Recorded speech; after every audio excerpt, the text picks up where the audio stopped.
Hello नमस्कार दोस्तों। मेरा नाम है श्वेता सैनी और मैं आज इस प्रेजेंटेशन के थ्रू आपको उत्तराखंड कल्चर के बारे में बहुत सारी इंटरेस्टिंग चीज़ें बताने वाली हूँ। तो आइए शुरू करते हैं। उत्तराखंड राज्य की स्थापना 9 नवंबर 2000 में हुई थी। दून वैली में बसे देहरादून शहर इस राज्य की राजधानी है। उत्तराखंड का इंट्रोडक्शन मैं एक कविता के थ्रू करना चाहूँगी। देवों की भूमि च ये देव भूमि, गढ़वाल कुमाऊं की शान चे भूमि, बद्री केदार कु धाम चे भूमि, गंगा जमुना की धार चे भूमि, पहाड़ों की महिमा अपार चे भूमि, सुंदरता कु प्रमाण चे भूमि, संस्कृति की पहचान चे भूमि, हरि कु द्वार चे भूमि, देवतों की आवास की ये भूमि, प्यार प्रेम की ये देवभूमि। उत्तराखंड को देवभूमि के नाम से भी जाना जाता है। हिंदू आस्था के प्रतीक पवित्र चार धाम बद्रीनाथ, केदारनाथ, यमुनोत्री, गंगोत्री यहीं स्थित हैं। इसके साथ ही गंगा, यमुना समेत देश की अन्य प्रमुख नदियों का उद्गम स्थल भी है। यह राज्य खूबसूरत झीलों, हिल स्टेशन, लगभग 6 नेशनल पार्क्स, ग्लेशियर्स और वैली ऑफ फ्लावर्स यानी फूलों की घाटी का घर भी है। उत्तराखंड की लोकेशन के बारे में अगर हम देखें तो ये देश के उत्तरी राज्यों में से एक है। इसके नॉर्थ में तिब्बत प्लेट्यू और ईस्ट में नेपाल है। उत्तराखंड को 13 डिस्ट्रिक्ट्स में डिवाइड करा गया है और ये फर्दर डिवाइडेड है डिवीजन्स में, गढ़वाल डिवीज़न और कुमाऊँ डिवीज़न। वेस्ट साइड पर है गढ़वाल और ईस्ट साइड पर है कुमाऊँ। कुमाऊँ में 6 डिस्ट्रिक्ट्स आते हैं और गढ़वाल में 7। इस प्रेजेंटेशन में मैं कुमाऊँ रीजन के पिथौरागढ़ डिस्ट्रिक्ट के बारे में बताने वाली हूँ। पिथौरागढ़ कुमाऊँ रीजन का ईस्टर्न मोस्ट स्टेट है। इसके ईस्ट में नेपाल है और ये नेपाल के साथ बॉर्डर बनाता है एक रिवर के थ्रू, वो है काली रिवर। ऑल्सो इसकी सोर वैली में बसा पिथौरागढ़ इसका हेडक्वार्टर है।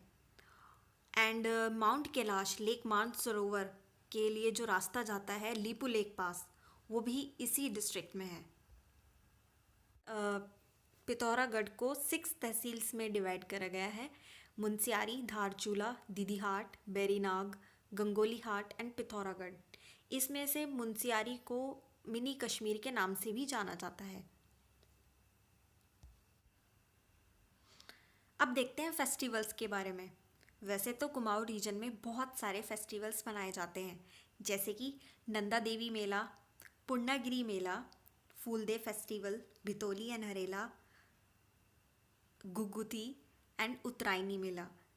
और इसमें हम बात करेंगे गुगुती और उत्तरायणी मेला के बारे में। गुगुती फेस्टिवल कुमाऊँ रीजन का बहुत फेमस फेस्टिवल है। इसको मकर संक्रांति के नाम से भी जाना जाता है। अब इसे क्यों मनाया जाता है?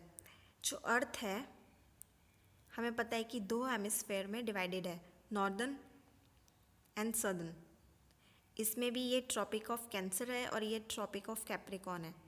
जब सन सदर्न हेमिस्फेयर से नॉर्दर्न हेमिस्फेयर में एंटर करता है तो इस फेस्टिवल को मनाया जाता है। ये सिग्निफाई करता है चेंज इन सीजन को। ऑल्सो इसमें जो माइग्रेटरी बर्ड्स होती हैं वो वापस आना शुरू कर देती हैं।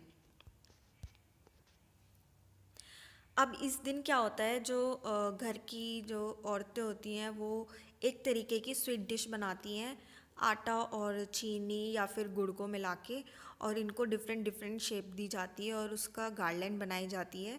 फिर इसको बच्चे पहन के जो बर्ड्स होती है उनको खिलाते हैं, स्पेशली काले कौवे को।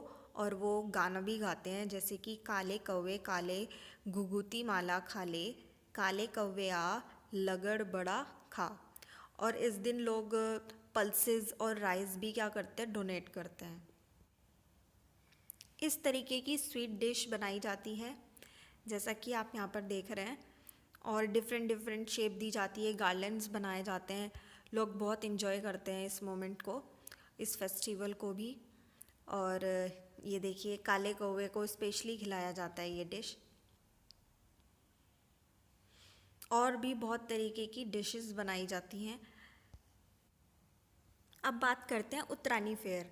जब घुघुती फेस्टिवल सेलिब्रेट होता है, उसी के साथ साथ उत्तरायणी फेयर को भी ऑर्गेनाइज करा जाता है। ये बागेश्वर डिस्ट्रिक्ट में लगता है, बागनाथ टेम्पल के नियर, और ये बागनाथ टेम्पल रिवर सरयू के किनारे स्थित है। अब रिवर सरयू से रिलेटेड आपको एक चीज़ याद आ रही होगी अगर आपने रामायण पढ़ी है तो, कि जो भगवान श्री राम की जो नगरी अयोध्या, ये भी इसी नदी के किनारे बसी थी। क्या ये यही नदी है? तो मैं आपको बता दूं, ये वो नदी नहीं है।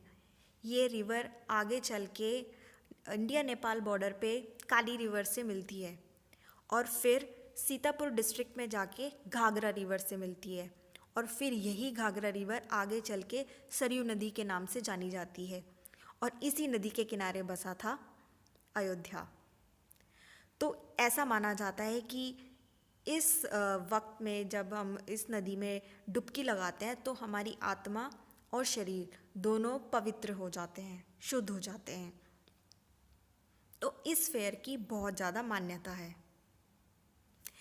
और ये जो फेयर होता है वो 5 से 7 दिन के करीब लगता है और बहुत खूबसूरत होता है। बच्चों के लिए राइड्स होती हैं, तरह तरीके के यहाँ पर आपको वेसल्स मिल जाते हैं, और हर तरीके की, जैसे नॉर्मल मेला होता है वैसे ही ये भी मेला लगाया जाता है।